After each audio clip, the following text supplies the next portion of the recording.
देहरादून में मुख्यमंत्री ने जलगाम निदेशालय में की समीक्षा बैठक में पर्यटन मंत्री सतपाल महाराज रहे मौजूद। नाले गाड़ गदेरों को पुनर्जीवित देने की कही बात। वक्फ बोर्ड संशोधन बिल पर उठे सवाल। अक्सर में बीएसपी विधायक मोहम्मद शहजाद ने किया विरोध। राज्य वक्फ बोर्ड के अध्यक्ष की कार्यशैली पर उठाए सवाल। उत्तराखंड में 3 दिवसीय मानसून सत्र की हुई घोषणा। 21 अगस्त से 23 अगस्त तक चलेगा मानसून सत्र। सत्र की अवधि को लेकर विपक्ष ने सरकार पर लगाया आरोप। उत्तराखंड में बीजेपी का हर घर तिरंगा अभियान। 11 से 15 अगस्त तक हर घर फहराया जाएगा तिरंगा। बाइक रैली और पदयात्रा का होगा आयोजन। यति राम स्वरूपानंद गिरी महाराज का बयान। बांग्लादेश जैसी स्थिति उत्तराखंड में भी हो सकती है। मुख्यमंत्री को अधिक से अधिक हथियारों के लाइसेंस देने चाहिए।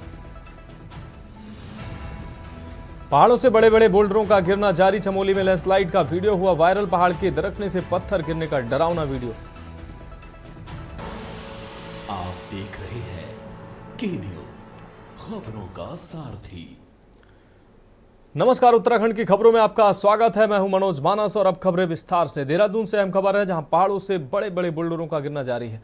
चमोली में लैंडस्लाइड का वीडियो वायरल हुआ है। पहाड़ के दरकने से पत्थर गिरते हुए नजर आ रहे हैं। लैंडस्लाइड में जान माल के नुकसान की खबर हालांकि नहीं है। उत्तराखंड में लगातार हो रही बारिश से लैंडस्लाइड, पहाड़ों से बड़े बड़े बोल्डरों का गिरना लगातार जारी है। तो लैंडस्लाइड में जान माल को फिलहाल कोई नुकसान नहीं हुआ है, लेकिन ये तस्वीरें जो हैं वो बेहद खौफनाक हैं। पहाड़ के दरकने से पत्थर गिरते नजर आ रहे हैं। तो लैंडस्लाइड में जान माल के नुकसान की कोई खबर नहीं है, लेकिन जो ये तस्वीरें हैं निश्चित रूप से डरावनी है। उत्तराखंड में लगातार बारिश से लैंडस्लाइड की घटनाएं सामने आ रही हैं।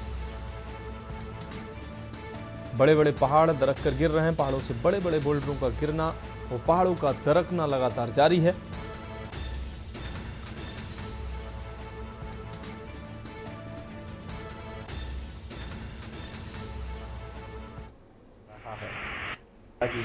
तो चमोली में लैंडस्लाइड का ये वीडियो आप देख सकते हैं, किस तरीके से खौफनाक वीडियो। पहाड़ों का दरकना जारी है।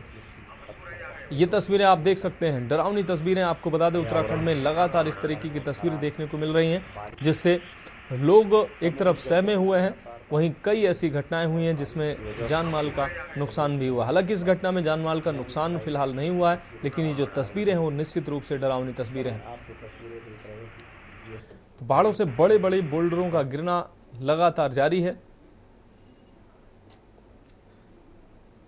चमोली में लैंडस्लाइड का ये वीडियो वायरल हुआ है, जिसको अपने टीवी स्क्रीन पर हमारे दर्शक देख सकते हैं। पहाड़ों से बड़े बड़े बोल्डरों का गिरना जारी है। तस्वीरें आप देख सकते हैं किस तरीके से ये खौफनाक मंजर, जिसमें पहाड़ों का पूरा पहाड़ जो वो दरक कर नीचे आता नजर आ रहा है।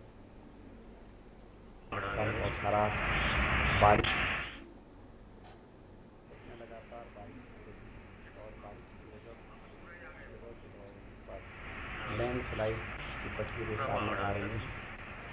इस समय आप ये तस्वीरें देख रहे हैं। अब रुक करेंगे अगली अहम खबर का। लक्सर से अगली अहम खबर, जहां वक्फ बोर्ड संशोधन बिल पर सवाल उठे हैं। बीएसपी विधायक मोहम्मद शहजाद ने उठाए हैं सवाल।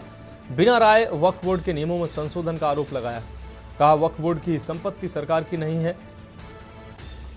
अधिकार राज्य वक्फ बोर्ड के अध्यक्ष की कार्यशैली पर भी उन्होंने सवाल उठाए। तो वक्फ बोर्ड की संपत्ति सरकार का अधिकार नहीं है, उन्होंने कहा। साथ ही उन्होंने बीएसपी विधायक मोहम्मद शहजाद ने ये सवाल उठाए हैं। बिना राय वक्फ बोर्ड के नियमों में संशोधन का उन्होंने आरोप लगाया। उन्होंने कहा वक्फ बोर्ड की संपत्ति पर सरकार का अधिकार नहीं। राज्य वक्फ बोर्ड के अध्यक्ष की कार्यशैली पर भी उन्होंने सवाल उठाए।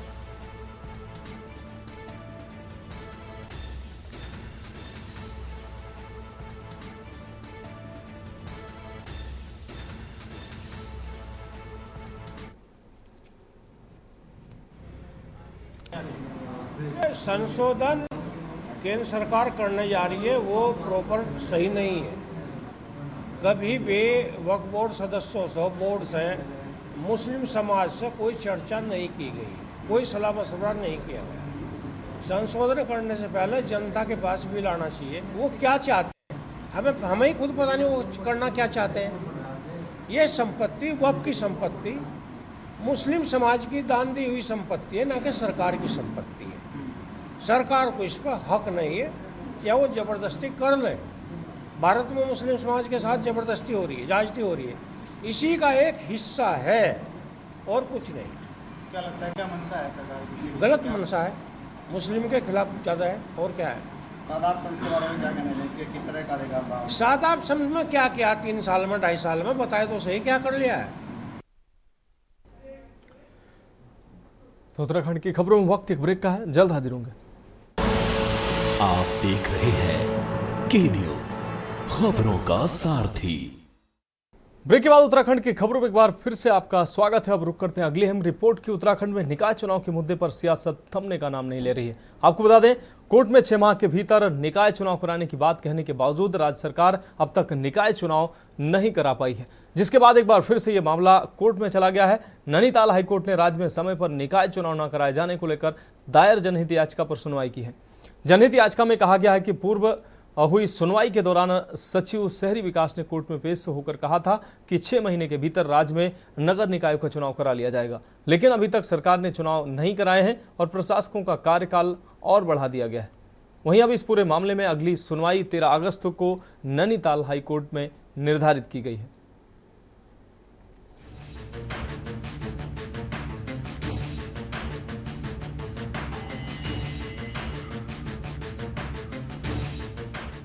उत्तराखंड में निकाय चुनाव पर सस्पेंस अब तक बरकरार है। राज्य में निकाय चुनाव कब होंगे इसका ना तो सरकार को पता है और ना ही निर्वाचन आयोग को। वहीं निकाय चुनाव में लगातार हो रही देरी का मुद्दा एक बार फिर हाईकोर्ट पहुंच गया। नैनीताल हाईकोर्ट ने राज्य में समय पर निकाय चुनाव न कराए जाने को लेकर दायर जनहित याचिका पर सुनवाई की। जनहित याचिका में कहा गया कि पूर्व हुई सुनवाई के दौरान सचिव शहरी विकास ने कोर्ट में पेश होकर कहा था कि 6 महीने के भीतर राज्य में नगर निकायों का चुनाव करा लिया जाएगा, लेकिन अभी तक सरकार ने चुनाव नहीं कराए और प्रशासकों का कार्यकाल और बढ़ा दिया है। ये याचिका हमने म्यूनिसिपैलिटी के इलेक्शंस कराने के बाबत दाखिल की है। हमारा ये कहना है कि म्यूनिसिपैलिटी का 5 साल का जो टर्म है वो 2 दिसंबर 2023 में ख़त्म हो गया है। उससे पहले ही एक याचिका हाईकोर्ट में पहले दायर की गई थी, मोहम्मद अनीस वर्सेस राज्य सरकार, और उसमें भी इलेक्शन कराने के लिए दायर की गई थी। तो उसमें जो था, सरकार ने ये पक्ष लिया था कि हम 6 महीने के लिए एडमिनिस्ट्रेटर अपॉइंट कर रहे हैं और 6 महीने के अंदर हम इलेक्शन करा देंगे। उसकी बाबत एक अंडरटेकिंग भी राज्य सरकार ने 9 जनवरी 2024 में दी थी।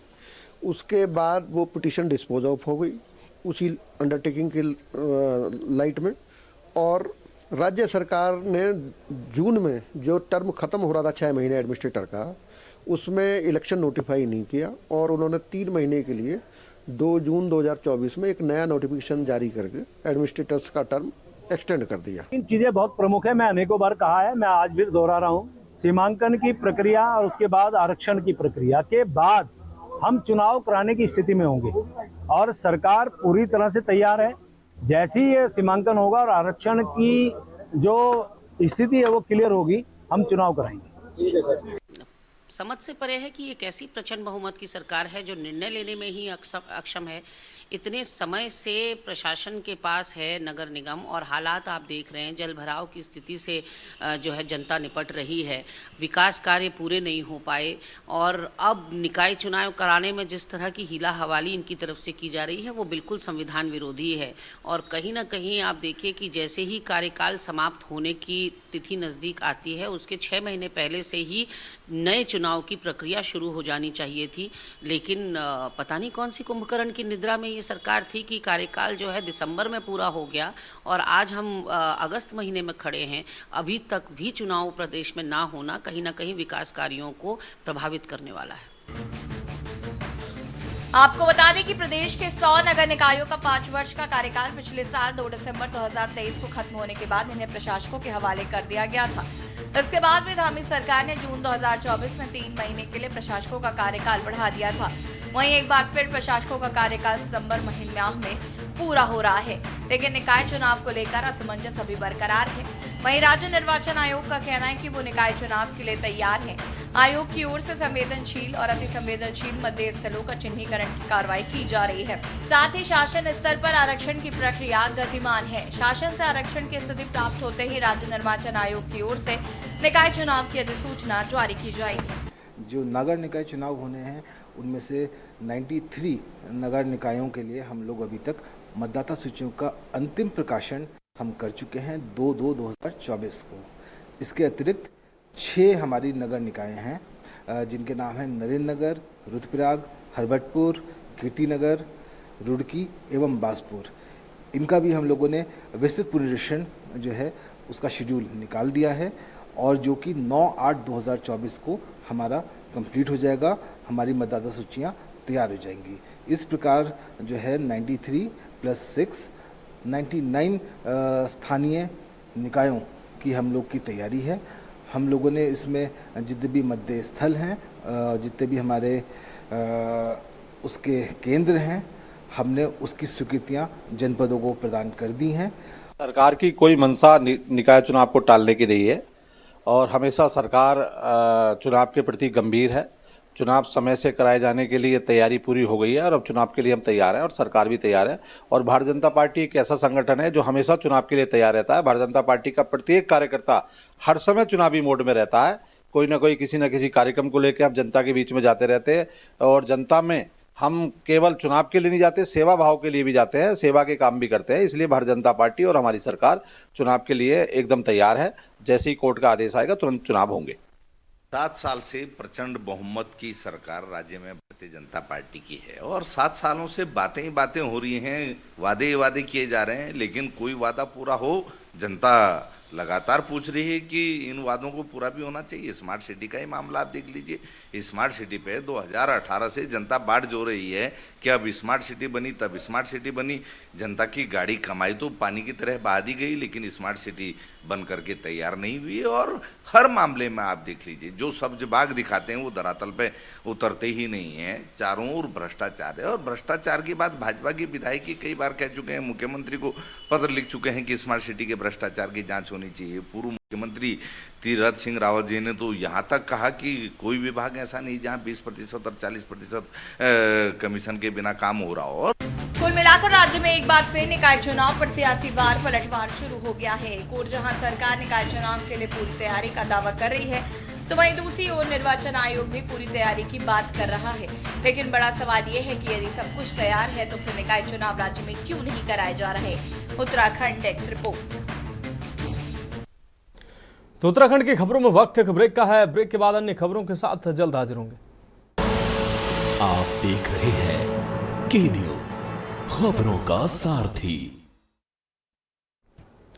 ब्रेक के बाद एक बार फिर से उत्तराखंड की खबरों में आपका स्वागत है। अब रुक करते हैं अगली खबर का। प्रदेश की विभिन्न योजनाओं को लेकर मुख्यमंत्री पुष्कर सिंह धामी आज दिल्ली के लिए रवाना हुए। इससे पूर्व मीडिया से मुखातिब होते हुए उन्होंने कहा कि राज्य में बिजली विभाग से संबंधित हमारी कुछ परियोजनाएं हैं जिनको केंद्र सरकार से स्वीकृति मिलनी है। इसके साथ ही उन्होंने प्रधानमंत्री और ऊर्जा मंत्री का भी धन्यवाद देते हुए कहा कि राज्य को केंद्र से जो 100 मेगावाट बिजली मिलने से राहत और सहायता मिली है उसके लिए भी उन्होंने धन्यवाद किया।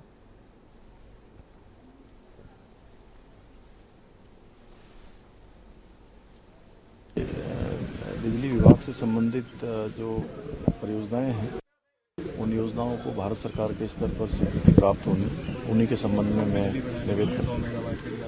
मैं आदरणीय प्रधानमंत्री जी का और ऊर्जा मंत्री जी का मैं धन्यवाद करता हूँ कि जो 100 मेगावाट बिजली जो है हम लोगों को आगे के माहों के लिए जो है स्वीकृत कर दी गई है। इससे निश्चित रूप से अभी हमको राहत भी मिलेगी और सहायता भी मिलेगी।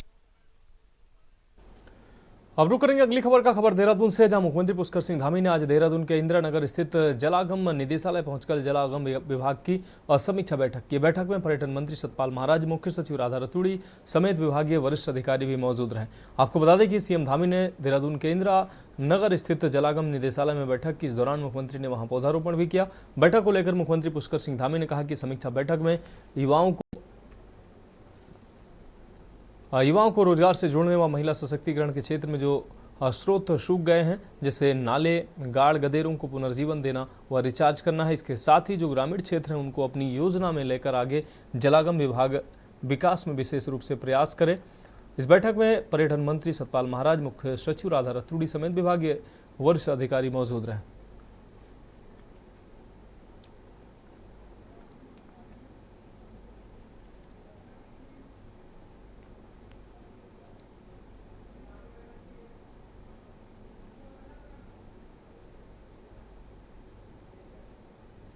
की समीक्षा थी और पूरे प्रदेश के अंदर लोगों को रोजगार से जोड़ने के लिए महिला सशक्तिकरण के क्षेत्र में जो पुराने हमारे स्रोत हैं, नाले, धारे और छोटे गाड़ गधेरे जो जगह जगह पर आज सूख रहे हैं, उन सभी को फिर से दोबारा से पुनर्जीवन करें, उनको दोबारा से रिचार्ज करें।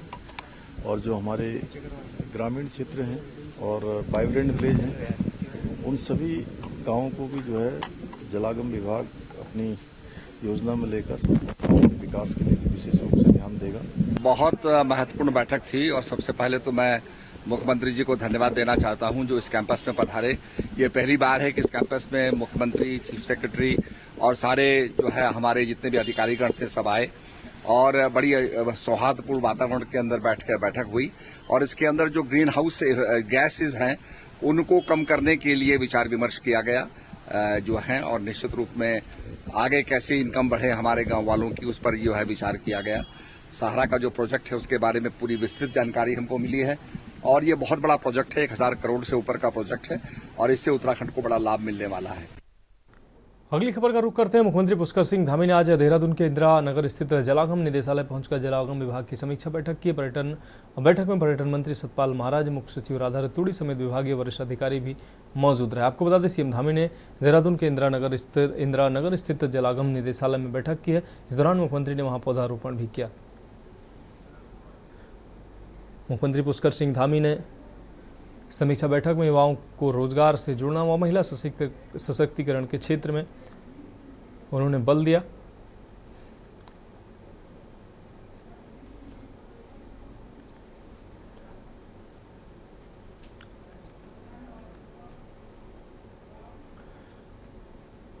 अब रुक करेंगे अगली खबर का। कैबिनेट मंत्री एवं जनपद के प्रभारी मंत्री डॉक्टर धन सिंह रावत की अध्यक्षता में कलेक्ट्रेट सभागार में जिला योजना समिति की बैठक संपन्न हुई। बैठक में समिति ने जिला योजना वर्ष 2024-25 के लिए जनपद के कुल परिव्यय 7,428 लाख का विभागवार परिव्यय निर्धारण और कार्य योजना का अनुमोदन किया है।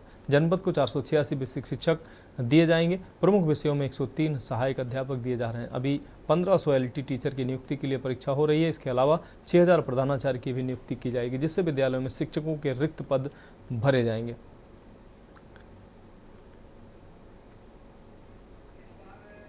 देखिए, हम सभी टीचरों के प्रमोशन के लिए जो भी दिक्कतें हैं वो उनको सॉर्ट आउट कर रहे हैं और मैं चाहता हूं कि सभी शिक्षकों के प्रमोशन निश्चित रूप से सरकार की प्राथमिकता भी क्या मन का करें।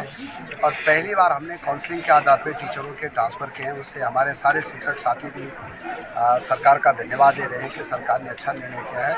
जहाँ तक वेलनेस सेंटर की बात है तो 1800 कुछ हमने वेलनेस सेंटर अपने प्रदेश में बना दिए हैं और भारत सरकार के जो मानक हैं उन पर ही हम सारी नीतियाँ करें। अगली खबर रुद्रपुर से, जहां विधानसभा क्षेत्र के प्रमुख सड़कों की समस्याओं के समाधान के लिए मुख्यमंत्री द्वारा सार्थक प्रयास किया गया है। उन्होंने क्षेत्र की 3 सड़कों के निर्माण के लिए अपनी स्वीकृति प्रदान कर दी है। पत्रकारों से वार्ता करते हुए विधायक शिव अरोरा ने बताया कि उन्होंने अपने 2 वर्ष के कार्यकाल में आम जनता की मूलभूत समस्याओं का समाधान करने के लिए हर संभव प्रयास किया है। उन्होंने साथ ही ये बताया कि अपने कार्यकाल में वह क्षेत्र के लिए कई बड़े प्रोजेक्ट लेकर आए हैं, जिनमें सड़क निर्माण से संबंधित 3 प्रोजेक्ट सरकार द्वारा स्वीकृत कर लिए गए हैं। अरोरा ने बताया कि ग्राम बिगवाड़ से दक्ष चौराहे तक पिछले कई वर्षों से जर्जर हालत में हो रहे मार्ग का निर्माण कार्य शीघ्र प्रारंभ होने जा रहा है। वहीं नैनीताल राष्ट्रीय मार्ग पर अटरिया मोड़ से सिडकुल ढाल व सिडकुल होते हुए पार्ले चौक तक लगभग 4 किलोमीटर सड़क का निर्माण कराया जाएगा।